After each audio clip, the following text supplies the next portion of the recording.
Bonjour à tous, bienvenue au décryptage. Aujourd'hui, on parlera de deux sujets. Désormais, l'acquisition des titres de voyage se fera par demande en ligne à partir du 1er mars 2025. Ainsi, on a décidé l'Agence pour la gestion de la logistique des officiels agglo. On parlera de ce communiqué dans le courant de cette émission. Et puis, deuxième sujet, on parlera de l'avènement du nouveau président Donald Trump, 47e président des États-Unis d'Amérique, avec des mesures fortes déjà qui déclenchent la guerre commerciale contre la Chine. Avec de nouvelles taxes, on en dira un mot bien sûr, autant de sujets à décrypter, décortiquer avec notre invité déjà en plateau.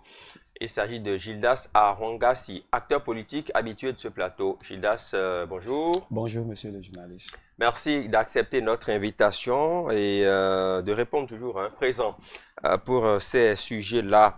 Alors, on a appris qu'il y a un communiqué de l'Agence pour la gestion de la logistique des officiels qui informe désormais les structures de l'administration publique qu'à partir du 1er mars 2025, les demandes d'acquisition de titres se feront en ligne.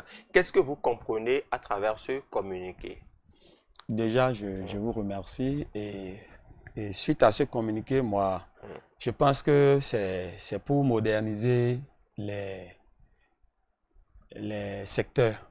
Et quand nous prenons le secteur du voyage, vous savez qu'il y a tant de réformes engagées et ce n'est que l'une des réformes qui est en train d'être activée.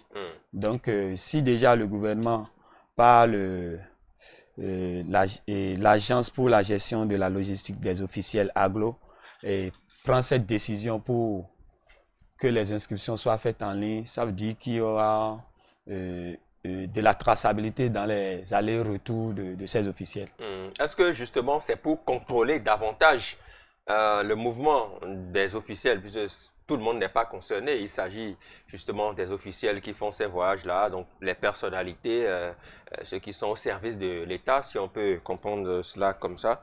Est-ce que désormais c'est pour mieux contrôler leurs différents mouvements, ou bien qu'est-ce que cela pourrait apporter de nouveau de votre point de vue? Moi, je pense que déjà c'est pour la meilleure gestion de ces officiels et pour aussi laisser de la traçabilité peut-être parce que souvent ces officiels, leur voyage c'est dans le sens d'une mission étatique. Donc pour voir la traçabilité, est-ce réellement à cette date tel officiel est réellement parti pour une telle mission? Et est-ce qu'il a respecté le délai de la mission? Est-ce qu'il est revenu à date nommée? Maintenant, je pense que c'est le premier objectif. Le second objectif, peut-être, nous attendons souvent, bon, quand je vais me rendre un peu dans le secret des dieux, il y a l'officiel qui est habilité à aller en mission, mais pour abuser de son titre de séjour, peut-être il se fait accompagner par une copine ou par un parent qui n'est pas de la délégation officielle. Donc, pour pallier à toutes ces choses qui créent de charges et de dépenses pour l'État, je pense que ça, désormais, ça va permettre de surseoir à ces mauvaises habitudes. D'accord. C'est vrai qu'il ne faut pas gonfler les délégations pour les gonfler. Il y a une traçabilité beaucoup plus qui sera de mise dans ces voyages officiels. Mais est-ce que cela pourra permettre de quantifier, d'avoir une idée du coût de ces voyages officiels? On sait que quand les autorités se déplacent, ça a quand même un coût pour le contribuable béninois. Est-ce que cette réforme, si on peut l'appeler ainsi, nous donnera une idée précise de combien vont coûter désormais les voyages de nos officiels? Et vous savez très bien, le gouvernement actuel, le gouvernement du Bénin révélé, de par ces réformes, informe souvent l'opinion publique de toutes ces actions. Donc, je pense que d'ici là, ils vont commencer par communiquer autour de cette réforme par la société et l'Agence pour la gestion de la logistique des officiels agglo qui va à un moment donné faire le bilan des inscriptions en ligne, des demandes en ligne sur la plateforme. Donc déjà, nous serons situés par rapport au déplacement de ces officiels. Et sûrement, dans l'enregistrement de cette demande en ligne sur la plateforme, il y aura sûrement le nom et prénom, les références de l'officiel et le motif de son voyage. Et c'est ça réellement qui va nous permettre de savoir tel officiel est allé en mission pour telle cause, il est revenu sur une telle durée, ça a coûté si à l'État, si l'État sera franc envers nous et nous donner tous ces détails. Là, je pense que cette réforme est la bienvenue. Donc, c'est normal d'avoir ces inscriptions-là en ligne, de voir la traçabilité, les mouvements de nos officiels. Est-ce que ça a un intérêt certain pour le Béninois lambda qui se réveille et qui prie son Dieu pour avoir le pain quotidien, pour vaquer à ses activités? Est-ce que cela a quelque chose de particulier comme intérêt pour le Béninois lambda? Oui, déjà, le Béninois lambda, à chaque fois qu'il apprend que le gouvernement veut faire quelque chose, on envoie les gens en mission. Le Béninois lambda dit, c'est notre argent, c'est l'argent du contribuable. Ce sont nos sous. Il ne faut pas vilipender nos sous. Je pense que déjà, si on part sur cette base, cette réforme serait la bienvenue parce que déjà, le Béninois lambda saura comment on dépense ses sous et comment les missions se font désormais, le déplacement des officiels se fait désormais. Et puis, il pourra constater de visu ce qui se fait de bien désormais dans ce sens.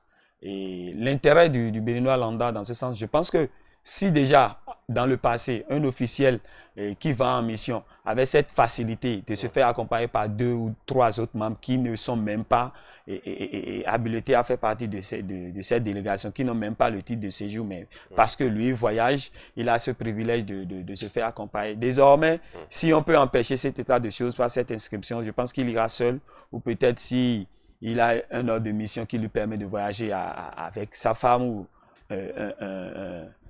un collaborateur, ça veut dire que déjà on est fixé sur le nombre de personnes qui vont en voyage et le coût de la mission. Donc ça va faciliter aussi l'échange entre le Béninois lambda et le gouvernement. Et secondo, ça va réduire les charges de l'État. Parce que plus les charges de l'État sont réduites, et plus les charges de l'État sont réduites, et plus il y a quelques avantages pour le Béninois lambda. D'accord. On suivra de près toute cette actualité de comment est-ce que cela sera mis en œuvre dès le 1er mars de cette année. Sortons du Bénin, allons aux États-Unis d'Amérique. Donald Trump a fait son comeback depuis le 20 janvier dernier. Ça, vous le savez, il y a une série de réformes. On a parlé récemment ici de l'expulsion des migrants illégaux vers leur pays d'origine. Cela a fait jaser. Il y a d'autres réformes justement qui font jaser. Les taxes justement que Donald Trump impose désormais à certains pays sur certains articles. Il y a comme une sorte de guerre commerciale annoncée désormais entre la Chine et les États-Unis d'Amérique. La Chine qui est contre les nouvelles taxes imposées par le pays de Donald Trump, la Chine qui saisit l'Organisation mondiale du commerce pour dénoncer un peu ces impositions-là de la part de la nouvelle administration américaine. Jida Sarongan, si vous observez, vous êtes un acteur politique béninois, vous observez l'actualité au-delà de nos frontières, donc l'actualité internationale. Quand vous regardez un peu ce qui se passe, est-ce que vous êtes surpris déjà de ces mesures que le président Donald Trump est en train de prendre vis-à-vis de certaines nations? Non, pour moi, ce n'est pas une surprise parce que, ayant suivi le président Donald Trump durant tout son périple de campagne post-électorale, et puis après sa prise de pouvoir, surtout son discours d'investiture que j'ai suivi du début jusqu'à la fin, je m'attendais à ça. Je m'attendais à ça, donc ce n'est pas une surprise pour moi. Maintenant, venant dans le vif du sujet, je pense que la Chine n'a fait que lancer les hostilités. Il y aura d'autres pays qui vont aussi suivre parce que ce que Donald Trump envisage faire, et si je peux m'exprimer ainsi, comme des réformes pour sauver l'Amérique, je pense que si ça n'avantage pas les pays voisins et les pays qui ont une certaine collaboration avec les États-Unis d'Amérique, ça va y aller. Ça va être source de mécontentement. Et ces pays-là aussi vont vouloir dicter leurs lois. Et puis, voilà, on n'aura qu'à assister à ces guerres intercontinentales. Justement, mais ces guerres, à qui cela profite? Puisque On sait qu'au niveau des grandes puissances, quand il y a ces situations de mésentente, forcément, cela profite à l'une ou l'autre des parties. Avec l'amorce que Donald Trump a faite, à quel État cela pourrait profiter aujourd'hui? Certains observateurs estiment que la Russie, de son côté, serait en train de se réjouir parce que, justement, Donald Trump est en train de gagner du terrain à ce niveau-là. Quelle est votre lecture sur cet aspect des En choses? effet, ces réformes, ça va avantager certains pays, ça va désavantager certains pays. Et ça dépendra de la collaboration étroite entre l'Amérique de Trump et ces pays. Parce que vous savez, vous n'êtes pas sans savoir que chaque personnalité a ses affinités avec d'autres personnes. À part le pouvoir, il y a des affinités personnelles. Maintenant, si déjà la Russie se réjouit, ça veut dire que la collaboration entre Poutine et Trump, c'est peut-être en de bons termes.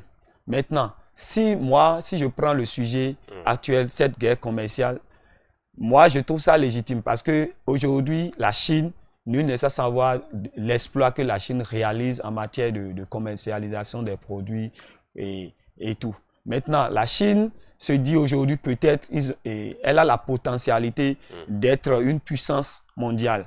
La Chine, à des moments donnés même, se compare aux États-Unis d'Amérique en matière de première puissance mondiale. Donc, si déjà les produits circulaient librement avec des tasses qui étaient en dessous de ce que Trump imagine réaliser aujourd'hui, ça doit être un sujet de mécontentement. La Chine va forcément vouloir répliquer pour prouver aux États-Unis d'Amérique que nous avons aussi notre mot à dire. Donc en réalité, je ne pense pas que ça va aller dans le désavantage des puissances, mais le peuple, le bas peuple, c'est le bas peuple qui va souffrir parce que un Américain voulant payer une voiture aujourd'hui, qui va payer en Chine et va analyser toutes les tasses possibles pour ramener ce véhicule en Amérique, il sera contraint peut-être de ne pas penser à aller là-bas pour acheter. Ce sera de la même façon pour un Chinois qui veut payer un véhicule américain pour ramener ça en Chine. Donc, moi, je pense qu'avec le temps, Trump va repenser autrement ses réformes parce qu'aujourd'hui, moi, j'ai comme l'impression qu'il a juste comme ambition de sauver l'Amérique. Lui, actuellement, il s'en fout des relations entre les autres pays. Mais son souci, d'abord, c'est de relever l'Amérique. L'Amérique est tombée? Lui, donc, en entendant, à l'entendre, quand il prononçait son discours d'investiture, il a dit qu'il est revenu pour remettre les États-Unis d'Amérique à leur place. Si on s'en prend à ces mots, ça veut dire qu'il a constaté une chute peut-être des États-Unis d'Amérique. Donc, genre, je suis revenu et puis voilà, l'Amérique sera à nouveau l'Amérique qu'on connaissait. Oui, mais dans ce bras de fer, justement, il y a une information capitale. Je l'annonçais en introduisant ce sujet. La Chine a saisi quand même l'OMC, l'Organisation mondiale du commerce. La Chine a démarré même une série de représailles et de sanctions contre les produits stratégiques qui viennent des États-Unis d'Amérique. Donc, il y a une hausse de 10% des droits de douane américains sur les importations chinoises. Depuis mardi 4 février, la Chine est en train de hausser le ton vis-à-vis des États-Unis d'Amérique. Est-ce que l'Amérique pourra supporter cette sanction venant de la Chine? C'est ça que je dis justement, l'Amérique ne pourra pas supporter. Donc, et tout comme la Chine aussi ne pourra pas supporter parce que il y a le flux commercial, il y a les transactions qui se passent entre les deux pays. Donc, si chacun regarde le chiffre d'affaires, ils seront obligés de revoir leur position. Maintenant, si la Chine a décidé de porter plainte auprès de l'Organisation mondiale du commerce, ça veut dire que la Chine estime que cette organisation peut jouer un rôle de médiateur. Et moi, si la Chine est allée jusqu'à porter plainte, ça veut dire que dans le passé, il y a eu des réformes, des actions qui réglementent le taux des tasses. Donc, sûrement que la Chine voit aujourd'hui que les États-Unis d'Amérique n'ont pas respecté ce taux. Donc, il est légitime de porter plainte pour que l'Organisation mondiale du commerce interpelle ces deux pays pour les écouter, enfin trancher. Si quelqu'un aurait exagéré dans les baromètres de cet as, je pense que l'organisation va ramener ce dernier à l'ordre pour que les baromètres d'État soient respectés. Tout à fait. Il faut annoncer aussi que dès le 10 février prochain, la Chine imposera des droits de douane de 15% sur les importations de charbon et de gaz naturel liquéfié en provenance des États-Unis. L'annonce a été faite par le ministre chinois des Finances. Par ailleurs, une taxe de 10% frappera aussi le pétrole américain ainsi que certaines machines agricoles, les véhicules de sport de grosse cylindrée et les camionnettes. La Chine va très fort, Gildas Awangassi.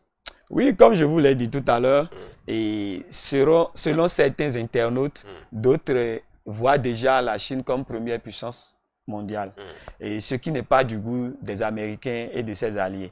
Donc la Chine, quand moi je regarde la Chine aujourd'hui, de par leur révolution, de par tout ce qu'ils réalisent, il n'y a pas ce pays du monde aujourd'hui où la Chine n'est pas représentée. Il y a la Chine... Les produits chinois inondent le marché mondial. Voilà, dans tous la les pays, Chine rend service à beaucoup de pays sur la planète Terre. Donc, si déjà ils arrivent à s'imposer comme ça, surtout dans le domaine de l'industrie vestimentaire et tout, il n'y a pas ce secteur-là où la Chine ne fait pas des exploits aujourd'hui. Donc, quelqu'un qui arrive à réaliser tous ces exploits se dit peut-être je suis sur le toit du monde. Voilà que depuis la nuit des temps, c'est l'Amérique qui est considérée comme la première puissance du monde. Donc, si la Chine nourrit réellement cette ambition de devenir une première puissance du monde, c'est normal que la Chine titille les États-Unis d'Amérique. Donc, il y aura cette concurrence qui va naître et qui va durer sur le temps. Donc, je cherche à prendre la première place, l'autre veut maintenir sa première place. Il y aura cette balance et qui va nous amener chaque fois à vivre une crise. Ce n'est qu'un début. Il y aura d'autres crises qui vont naître entre ces deux pays parce que déjà, la Chine envisage être la première puissance. Les États-Unis rêvent maintenir toujours leur position de première puissance mondiale. Donc voilà, la Chine ne fait encore rien de grave et les États-Unis d'Amérique aussi ne fait absolument rien de grave. C'est une guerre de leadership, à mon avis. Gildas Awangassi, merci beaucoup. Acteur politique habitué de ce plateau, merci d'être venu décrypter avec nous ces deux sujets qui occupent l'actualité d'ici et d'ailleurs aussi. Merci à toutes les équipes en régie et de réalisation autour de ce programme. À demain.